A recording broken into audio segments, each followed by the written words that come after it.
इसी तरीके का बहुत ही शानदार कार्यक्रम किया था, जिसमें माननीय राज्यपाल महोदय जी भी पहुंची थी, अनुसुईया उइके जी भी थी, बहुत सारे नेता, बड़े बड़े सभी आदिवासी वर्ग से हो चाहे अन्य वर्ग से हो, सभी लोगों ने उसमें शिरकत ली थी। पिताजी के जाने के बाद, चाहे मेरे पिताजी के जाने के बाद हो,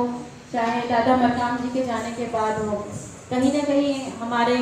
गोंडवाना आंदोलन में एक तरीके का शांत माहौल है। लेकिन इन शांत माहौल के बावजूद भी, जैसे कि अभी आपने कहा कि ये दूसरी पीढ़ी है, ये सत्य है कि अभी ये गोंडवाना की दूसरी पीढ़ी है और ये बहुत ही जागरूक है और काफ़ी जोशीली है, जो कि हम लोग ये एक तरीके का दावा करते हैं कि हम लोग इतिहास रचने को तैयार है। और मैं वाकई में इस बात की मैं संकल्प भी लेती हूँ कि मैं वाकई में अगर पूरा समाज संगठित होता है तो हम लोग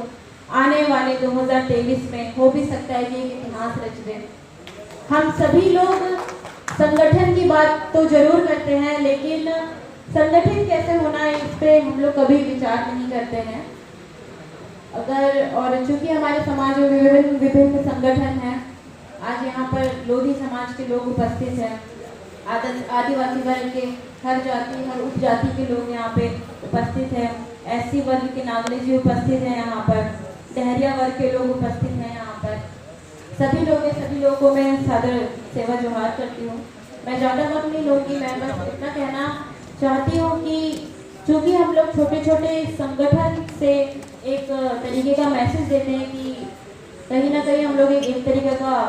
एकता का प्रतीक देते हैं। संगठन है तो समाज है, और अगर समाज संगठित है तो समाज का विकास है। इसको समझना पड़ेगा, क्योंकि मैं हर जगह जाती हूँ, जैसे कि अभी आपने कहा कि हम लोग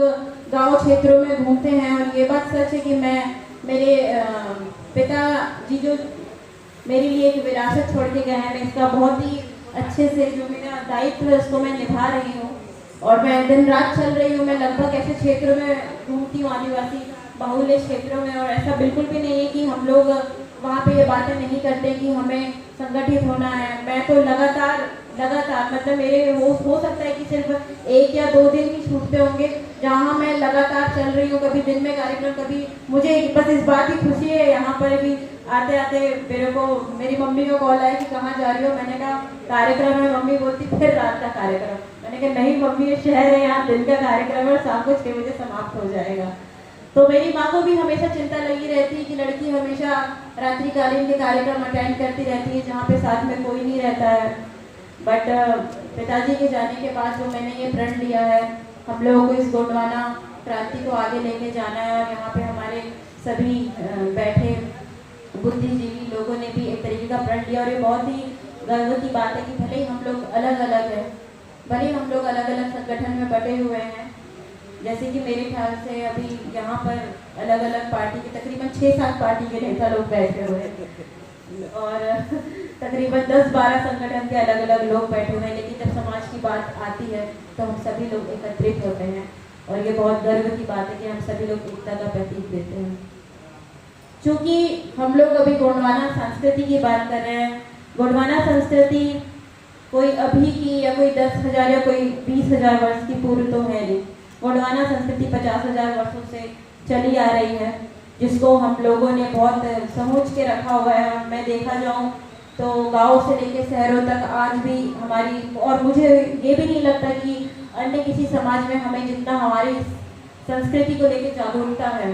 हमारे धर्म को लेकर, हमारी भाषा को लेकर जितनी जागरूकता है, मुझे और अन्य किसी समाज में वो दिखती नहीं है। कि हम लोग लगातार कार्यक्रम करते रहते हैं, हमारे गांव क्षेत्र में हो चाहे शहर के क्षेत्र में, हम लोग लगातार लोगों को, और ये ऐसा भी नहीं कि हम लोग कर रहे हैं, हमारे समाज के लोग कर रहे हैं, गांव के लोग कर रहे हैं। जैसे शहरों में देखो आनंद श्याम जी ने पीड़ा उठाया कि मैं करूँगा, भले 1 लोग आए, 2 लोग आए, 4 लोग आए, लेकिन मैं ये मैसेज दूंगा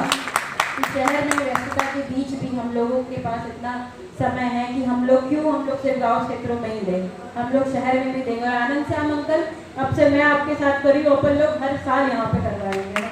और आप लोग मुझे अपनी आयोजक समिति का सदस्य बना लो तो प्रचार प्रसार बहुत अच्छे से कर दूँगी।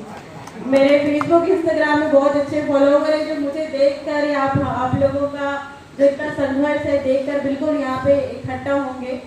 कहीं ना कहीं अभी हम लोगों में प्रचार प्रसार की कमी रह गई,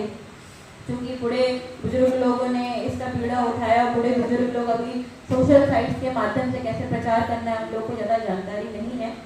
तो मैं आप लोगों से निवेदन करूंगी कि सभी युवा लोगों को जोड़ो, सभी युवा लोगों को आगे आने का मौका दो। हम लोग तो सामाजिक राजनीतिक आगे बढ़ ही रहे हैं, जहां हम लोग सांस्कृतिक भी अगर कार्यक्रम आयोजन में शामिल होने लगे तो बहुत बदलाव आएगा इसमें। तो सभी लोगों से मैं विनती करती हूँ कि अगर हम लोग कहीं पर भी ऐसा आयोजन करा रहे हैं, चाहे वो भोपाल में हो चाहे ग्राम में हो, सभी युवाओं को उसका हिस्सा बनाएं ताकि हम लोग प्रचार प्रसार बहुत अच्छे से कर सकें। बात रही हमारे गोंडी संस्कृति की, मेरे पिताजी ने पिछले 20-25 वर्षों से लगातार गोंडवाना के लिए संघर्ष किया है और आज उनके जाने के बाद मैं भी इस मैदान में हूँ और मैं भी उनके जाने के बाद लगभग 1.5 साल से संघर्ष कर रही हूँ। दिन रात कभी धूप बारिश भीगती हूँ, कभी धूप में जलती हूँ, कभी ठंड में ठिठुरती हूँ मंच में, लेकिन फिर भी स्टिल मैं चल रही हूँ। मैं बिल्कुल भी नहीं थकती हूँ क्योंकि ये मेरा प्रण है। और चूँकि मेरे पापा का सपना था, उन्होंने एक बहुत अच्छा सपना देखा था कि मेरा समाज बहुत परिपूर्ण रहे, मेरा समाज कभी शोषित ना रहे।